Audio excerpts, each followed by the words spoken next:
Jared Yates Sexton said what you just said. One of you. Is there a difference between you? I did not Whatever. really, He said we need to face facts. The war isn't just in Ukraine. It's here in America, where the GOP is not only ideologically aligned with Putin and other dictators, but is awash in their money and influence. Travis said that. I don't think I said that. I didn't Whatever. say it. Maybe Hi, Carlos Carlos.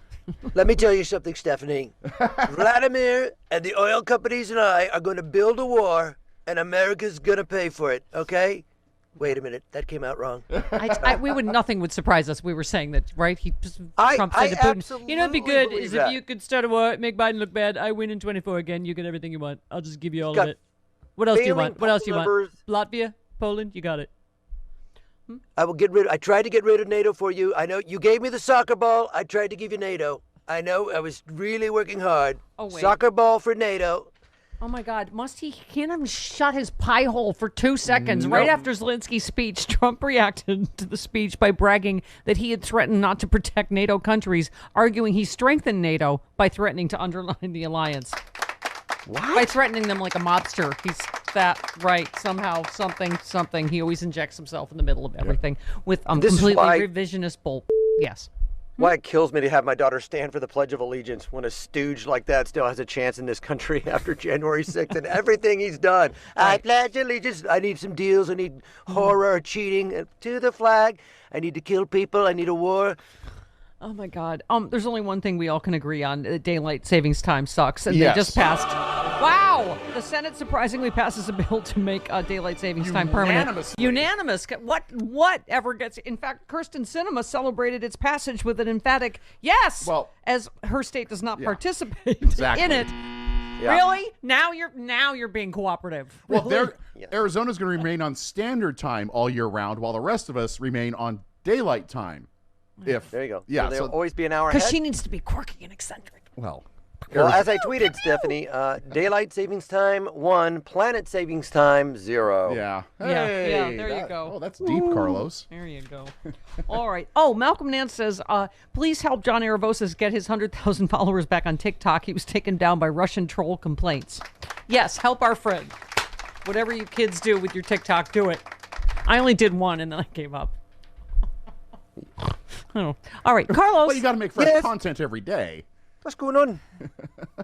I work my hump off here for 3 hours. It's enough. Yeah. Change a cocktail break. Change mommy's bathwater. Had a little accident. Change my bathwater. Had a little accident.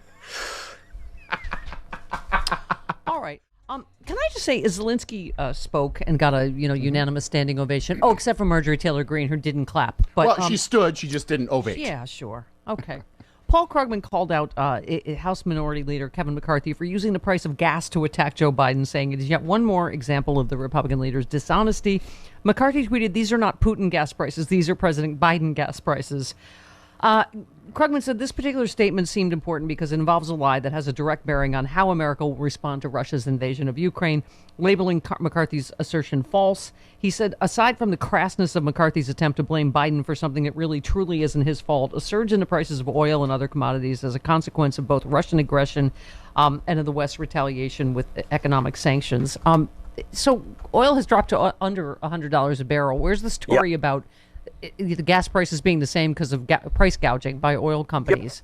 And they're still making their profits for the shareholders. And it's kind of an illustration of how we're still at the teat of big oil, right? It's like that's what they're using to win the elections. Like gas is higher, as if we couldn't turn to other forms of energy or buy a Chevy Spark for $15,000 and go electric, or have alternative fuels and safe nuclear and all these other things that Jimmy Carter was calling for in the 70s. Yeah, exactly. Speaking of traitors, Lindsey Graham made an angry phone call. I am a traitor. Yes, you too.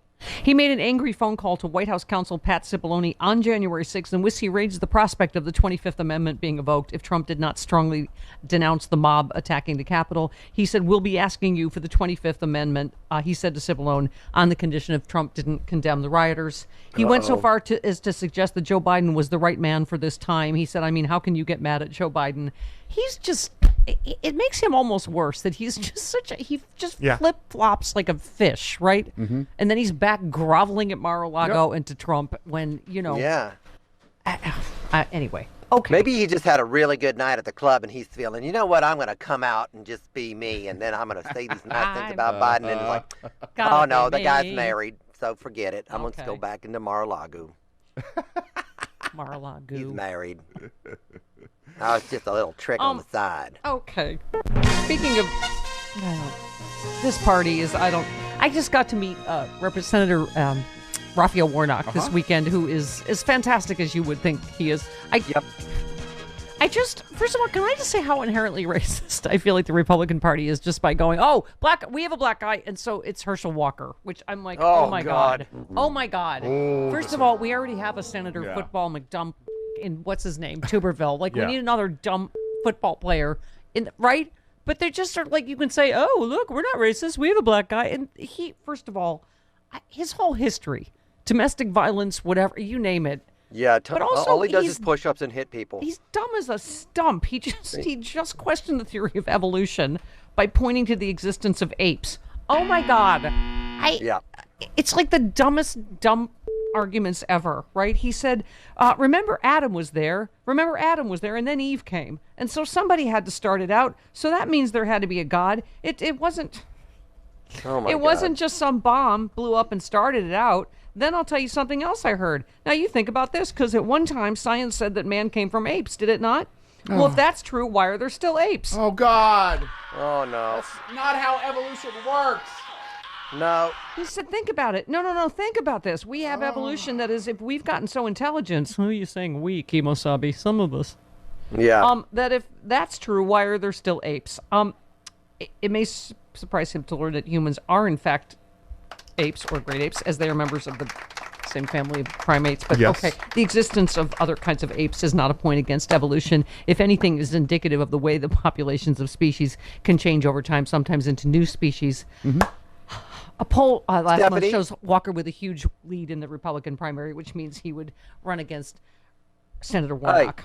Hey, man. Hmm? If frogs are frogs, why are there still tadpoles? Tell me that. Butterflies are flying around. How come there's still caterpillars? Tell me that. Shockingly, he has not agreed to any debates, which Right. I would love to see No. him debate Senator Warnock. Let me just say that right He now. was not on the Georgia Bulldog debate team. He was too busy doing push-ups.